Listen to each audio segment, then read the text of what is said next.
6 نومبر 2022 کو ایک دوست کی دعوت ولیمہ میں شرکت کی۔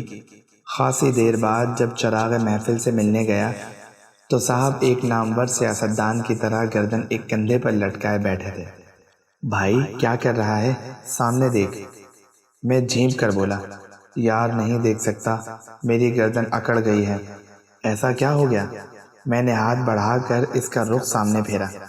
یار جب سے آیا ہوں موبائلوں کے نرغے میں ہوں، بھائی ایک سیلفی، بھائی ایک سیلفی، حد ہوتی ہے یار۔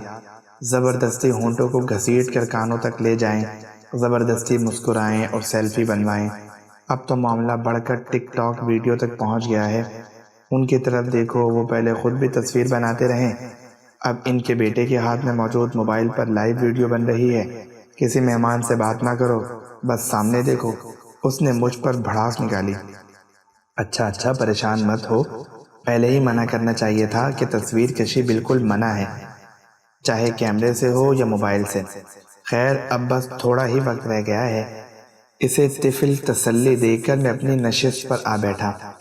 اب جو میں نے گرد و پیش پر نگاہ ڈالی تو کیا بچے بچیاں، کیا جوان اور بوڑھے، سبھی موبائلوں میں منہ دیے بیٹھے تھے۔ یعنی عزیز رشتہ دار، دوست احباب اور ملنے ملانے والے اتنے عرصے بعد جمع ہوئے اور اب ایک دوجے سے ایسی بے رخی۔ یہ ہمارا المیہ ہے کہ ہر خوبصورت لمحہ ہم موبائل کی نظر کرنے لگے ہیں۔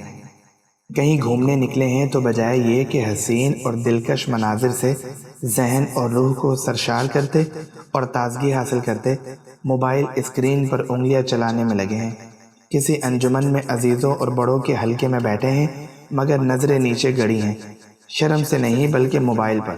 سچ یہ ہے کہ یہ موبائل نعمت سے بڑھ کر میٹھا زہر ثابت ہونے لگا ہے۔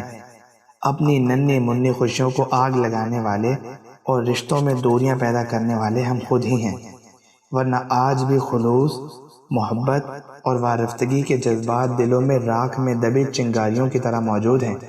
بس ضروری ہے کہ اس چنگاری کو وقت کی پھونکنی میں توجہ اور التفات کی پھونک مار کر ایک روشن شمع کی صورت بخشی جائے۔